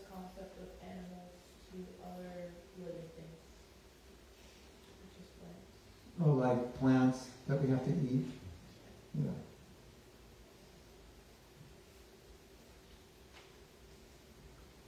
I was just thinking the other day, I have deer on my property. And last night, I was driving home at about late at night. I was driving home, it was dark, and this little, the deer is probably like 6 months old, not fully grown. It ran in front of my car. Fortunately, it was about 30 yards in front of me. But just, you know how deer, they just jump over a fence out of nowhere. And I was thinking, if that ran in front of me and I slammed into it, even if I was only going 20 miles an hour, it would be injured and I would suffer like crazy. I wouldn't be able to sleep and so forth. But if it was a watermelon and I ran over it, it's like no problem. It's a watermelon. And watermelons, you know, red, bloody, or grapes, you know. So, my spiritual master would always say, when people would bring up this question, well, you know, you have to kill to eat. He'd say, yeah, but there's a difference. If we have to do it, there's levels of crime. So but of course, some things you don't have to touch. You can take from a plant and you don't kill a plant. The tree's still there. You get the apple. Right? So you could choose, if you wanted, to live that way. So I won't kill any entity. I'll just take off the bush. Yeah. But he acknowledged that according to nature's law, every animal has a certain food.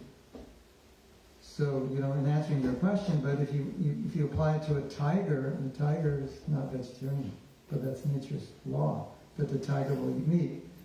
So, in the same way, nature's law, that there will be certain foods for humans, certain foods for other animals. Now, what we do in the practice of bhakti, before we eat, we make an offering to acknowledge that this food has been given to us, and we offer it back to God.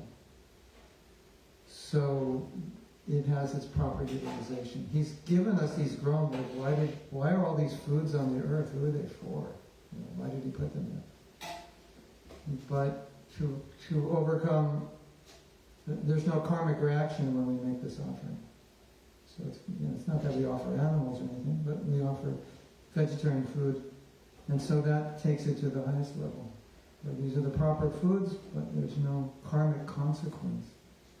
Because it's offered, it's like a communion type thing. You've given it to us, we offer it to you.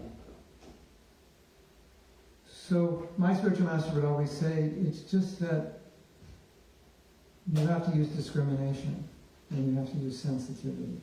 And some people would argue, yeah, but you know, you're killing a carrot. And, you know.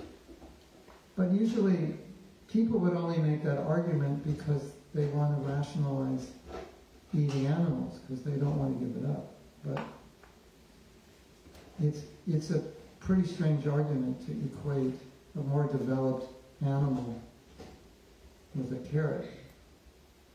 And the problem is, the way human society is going, it's not impossible that it could evolve to the point where at some point we become cannibalistic and rationalize that. We got to eat something. And I live in the desert and there's nothing out here but humans. So either I kill you and eat you, or I die of starvation. So that, you know,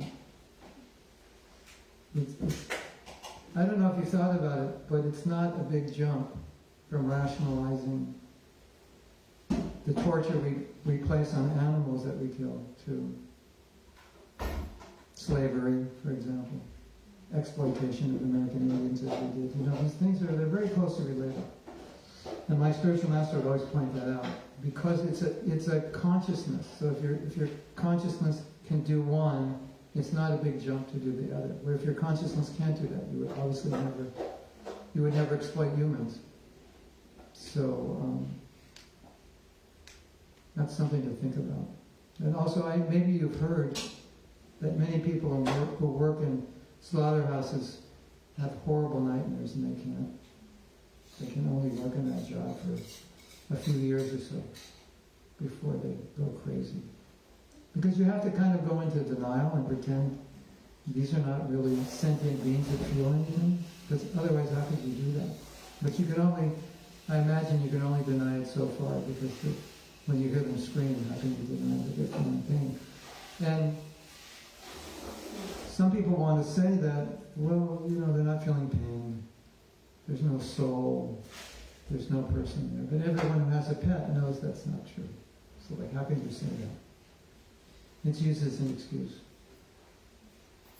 So it's insensitive, and it's unfair, it's insensitive.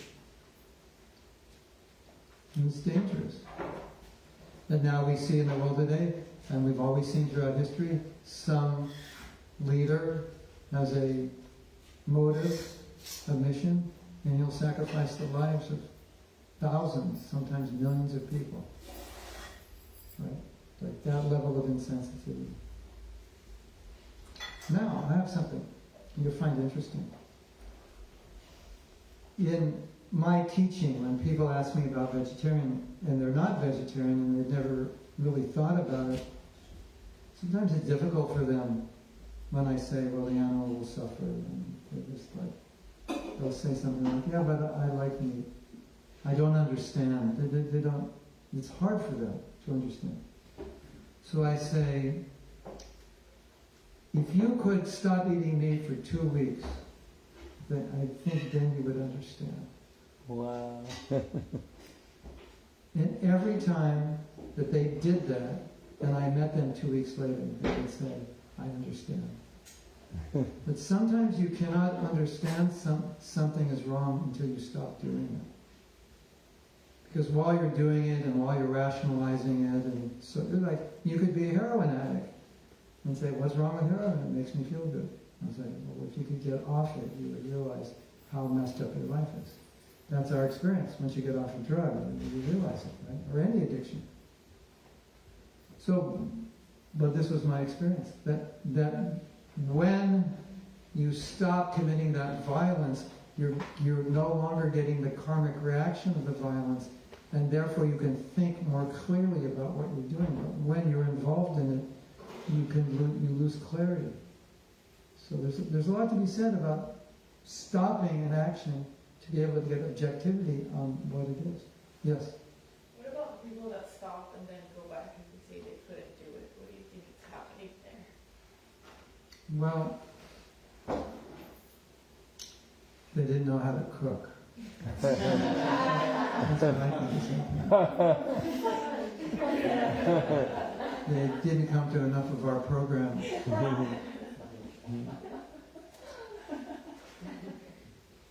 When my spiritual master came to America, he taught us how to cook, and he said, you should cook these preparations. He showed us what to cook, and he said, because if someone's eating meat and they eat these preparations, they'll be satisfied. Not just that they taste like meat, but just the protein in it and so forth.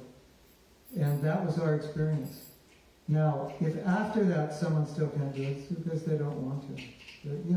It's like, this is the way I look at it as someone who doesn't eat meat. This is the way I look at the argument. Because they say, I couldn't do it because I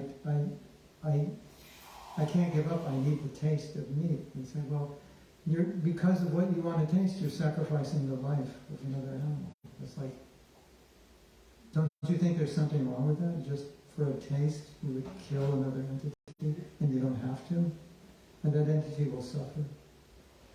So I would take it to that level. Think about that. Another idea I had, and maybe someday I'll do this. I wanted to have a retreat, and on the application of the retreat, we would ask, what is your favorite food? And this would be specifically for people who aren't vegetarians. So whatever their favorite food was, we would have that animal there.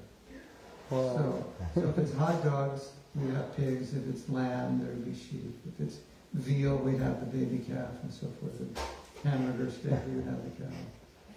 Whatever. And then on the first day, we would have each person assigned to the animal that they'd like to eat, and they would take care of that animal for a whole day. And on the next day we would ask them, would you like us to cook lamb chops for you? Because we'll just kill that animal. And I don't know the result, but I'm imagining people might say, I'll never eat a lamb again, I'll never eat a calf again. Because now you're connected with that animal, and for you to eat it, you have to kill it. And to try to communicate the idea that even if you don't kill it personally, you buy it at the store, if nobody wants it, those animals will not be killed. There'll be no market for it. So we are involved in the karma of killing. I didn't kill it, the gun killed it. It's like it's a stupid argument. So as long as we want it, we're involved. At least karmically speaking, according to how we have been educated about laws of karma, whatever your violence you're connected to, you're part of the karmic connection. So I think that would be a beautiful idea, to let people actually take care of that animal as a pet. And then think about that. You would kill this animal just to get that taste. Could you give some other taste to satisfy? Is that possible? Would that be better? And I know some people would say, no, I'm willing to kill that. I know that. But I think a lot of people would stop if they have that experience.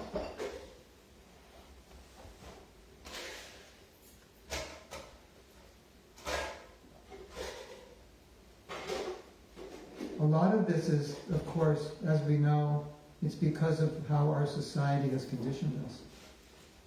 And that conditioning often is very difficult to overcome. And that's why we say, think about your conditioning. Think more.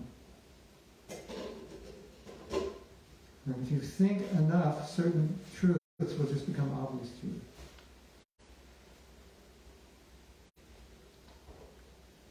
Like, for example, I don't like this person because I was raised to not like people of this race or religion. Like that, does that make sense? I don't like this whole race of people, I don't even know them. Doesn't make sense. But we've all been programmed that way, to some degree or another. Whether you want to admit it or not, that programming is there, to some degree. Right? Somebody has told you something about these people. It's hard to avoid. I go to Mexico a lot, and people from America, is it safe down there? 680 killings in America. I think Mexico is safer than America. 680 million killings in 2021. Mass shootings in the United States. 690 mass shootings in America. Wow, amazing, isn't it?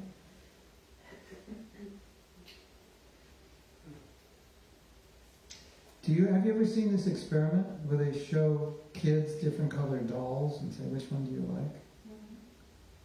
And they'll show black kids the black and white dolls, and they'll choose the white. So even they have been programmed that blacks are inferior. Isn't that amazing? And they're black. You wouldn't think like that. So there's a lot of prejudice within us that we may not recognize or we may not want to admit, but we have to look at these things. Otherwise, we can help the world become better, we can help ourselves become better, we can help our children become better, we can help our friends become better. But we have to look at how we've been conditioned. And I've noticed, you've probably noticed, people who are very highly conditioned often say things which are completely illogical. They're entirely emotional. And sometimes you hear it and you can't believe they're saying these things. Like, are you serious? And they're dead serious. Because conditioning goes very deep. So that conditioning, you go so deep and it's so emotional that to them it's logical. Something which for just an objective onlooker is completely illogical. To them it's logical because that's how they grew up.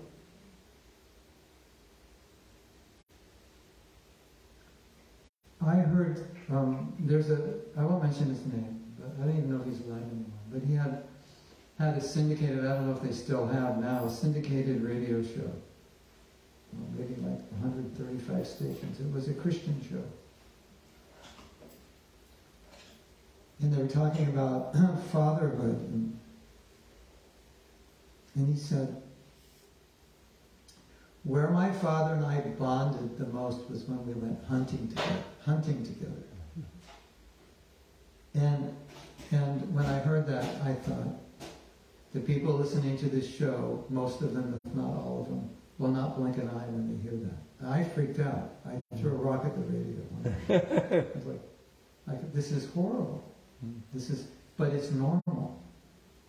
That's just normal. You go out, it's just a normal sport. You go out and shoot animals. For the first time in the history of the world, people are killing animals who aren't hungry. This sport, it's never happened before. It's a sport. You're killing an animal on a full stomach. That's never happened before in the history of the world. If that's the only way you can live, that's a different thing. So he's saying that, and I'm sure nobody batted an eye when they heard that. So that's the problem with social conditioning. Things which are so abnormal will just appear normal, and we won't question it. That's unfortunate. And this kind of education, if it was given at an early age, we wouldn't have to really question, because it would be educated to us. We would know. We could see right from wrong. Now it's left up to us, and many people don't do it, unfortunately. Right? I think kids are often sensitive to, for example, thinking back on my childhood when my parents would put like a fish in front of me to eat, and I'd be like, I don't want to eat fish. Yeah. And I think that sometimes, I'm not blaming my parents, right? I'm just saying, like, as a child, maybe sometimes we're kind of conditioned to be used to those things or become desensitized. Yes. Yeah, totally. Especially if you become a vegetarian, let's say like you're 20 or something, and you look back and say, how could I have not known what I was eating? How could I have done that? That's why education is so important. And parenting is so important. Like if you're in ignorance, how could you help your child? So it's our duty to think and to deal with our conditioning and ignorance and social programming. Otherwise, we'll just give it to our children. Now, I can report to you, because I'm a little older than you, the world is way more messed up now than it was when I grew up. Way more messed up. Okay, you want to hear what it was like when I grew up? I'm probably older than most of your parents, So you're going to get something maybe even your parents didn't experience. When I was a kid, you probably know we didn't have mobile phones, right? Right? So what did we do all day as kids? We would go out and play. And we would go miles away from our home, ride our bikes, like 8-year-old kids. I don't know what the girls did, but we'd go, take the bus and go to the beach, or take the, I live like 7-8 miles from the beach, just like, 11 years old, just gone all day. No problem. Never one problem anywhere. In my neighborhood, my friends, nothing. No rape, no stealing, no kidnapping, nothing. I walked to grammar school, 4 blocks every day. Grammar school. That's from the age of 6? Something like 6 to 12. Can you imagine now, walking like a quarter of a mile along, 2 in the back?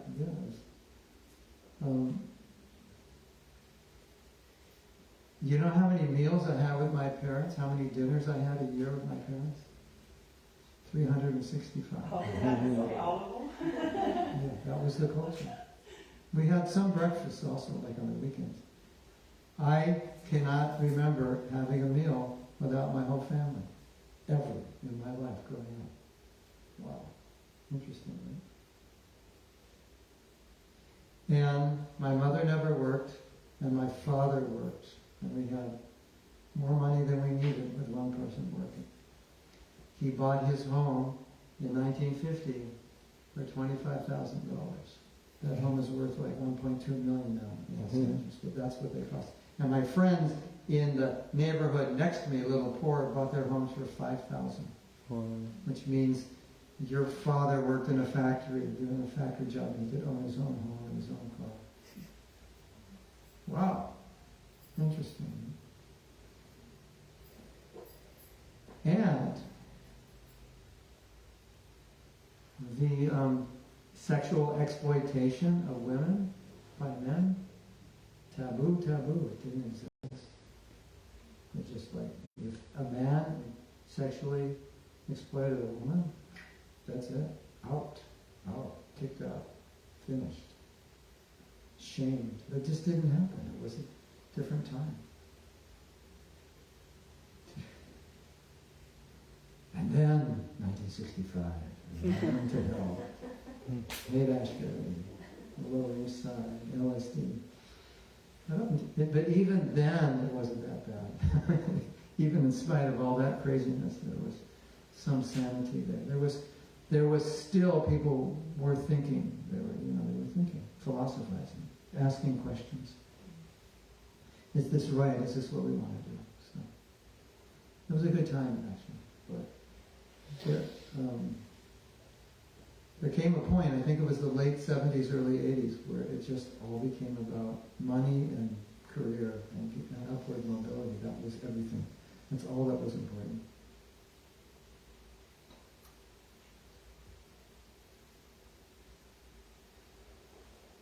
It's not that it's not important, but that period was all important.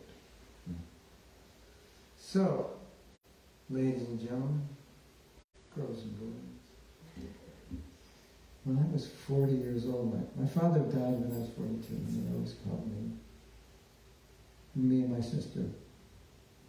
So, what did he say? Boys and girls. So, boys and girls. My sister hated it. She was like 47. Why you call me a girl? The parents will always call kids boys, no matter how old they are. Frustrating. So, ladies and gentlemen, boys and girls, I think it's time for lunch. Thank you very much. A couple of some housekeeping. Cups. To write your name on it. We actually had a shortage.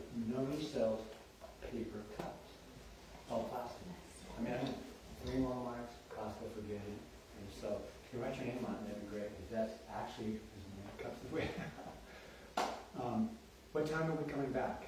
How long is lunch? It's Maybe like 2 o'clock or something. It's 1:15 now. 2:15, 2:30, At 2:30? or whenever we come back. There's really nowhere to go. But how about 2:30? Because there's a lot. Feel free to walk. We're surrounded by 400 acres. There's 30 acres here. We have a We can eat outside. waterfall here. 10-foot little cascading.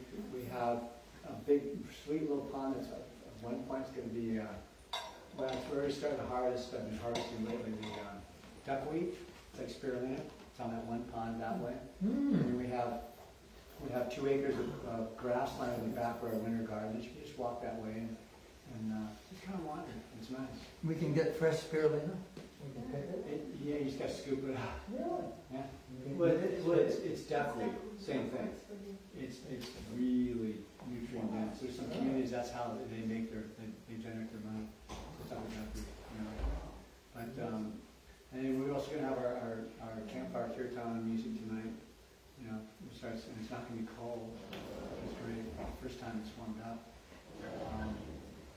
Bathroom, you can go that way. It's there. You can go this way, but it's back in this corner behind that room there. Oh, and you lock the door, lock and all that. So we'll serve the plates here so you can all come, like at Krishna night, you can come before if you don't mind, you can eat here or you can... Outside's really nice. And the waterfall is right up at that deck. If you haven't been there yet, check it out. It's very sweet. It's very just contemplative and it's really quiet here. Like tonight on the fire, it's just like really, really nice. And the kittens are very friendly, but please don't feed them. We have special cats. We feed them cats. They're veggie cats. We Fat. just don't want to make them habituated to being fed when you're eating otherwise. They know their breakfast and dinner time is fixed time, so thank you. Any questions? Anything? Thank you for making the massage. Appreciate that. And I think it's really good. There'll be another wave of people are going to be coming. We're getting called like Dawson. Dawson from Krishna lunch. He's coming with a group, and just a brother from Krishna lunch cafe. Yeah. You know people coming, they didn't coming later. But I just wanted, there's trails everywhere here, everywhere. And there's actually roads, and the original owner just put roads everywhere. So how do we know we're not on someone else's property? Because you'll run into the barbed wire. So we can just go anywhere. There's 4 sides. This is actually an extremely sacred spot that for some reason we're caretaking in our partner when she bought the property. There's a side of a 10 to 12,000 year old Indian village here, right here across the stream. The Confederate Army camped on top of it and hiding, drinking this wine here. This is spring water. It's never dried up in the history of the property. Yeah. So it's off. We don't tell people where it is because people start digging around, you know. It's like, oh, look what I found. And I was like, no. So, yeah. Well, thanks for coming, everybody. And really appreciate it. You know, it's just a long drive. It's so nice. You know, so just drop into the mood and the quietness here. And, it's a real sanctuary. Thank you for having us. Come and do the austerity. Thank you so much, Mahatma, for coming. My pleasure. And just, He's been trying to get me to come here for a while. Right? yeah. I mean, you're so busy. You were going to India, what, in a week? Yeah. You just got back from India. No, I got back from, where did I get back from? Hawaii? Hawaii. That's And then I did a program, we did an online retreat last night, so I got home about 11, quarter to 11. Well, if you need to take a rest, we have a room here. I just need to change actually. Excellent. And hopefully go everybody's into hungry. some money. We have a lot. And just thinking, if you'd like to donate, we have a little box here that's great. If I'm tired, Pay some funding from some money for coming, driving time, and it's not necessary. Donations are always. We run completely on donations here. We actually, just like Christian ones, we volunteer there and we volunteer at the temple in town. And the butterflies are out already. Yeah, coming. We get a lot of critters here, so don't worry about this. You know, we do have Florida panthers. They do come through here. We just haven't seen them. So if you see a lion, it's a real lion. So you've seen it before, right? The video, they're big. They're as big as a female African lion. They're singing here. It's like you get coyotes and skunks, and coyotes are everywhere. They're always here. So don't worry, there's no harm there. Good, just that one.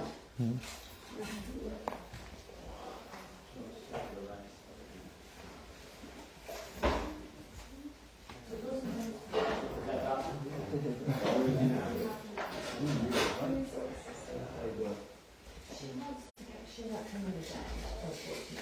She wants to come and experience.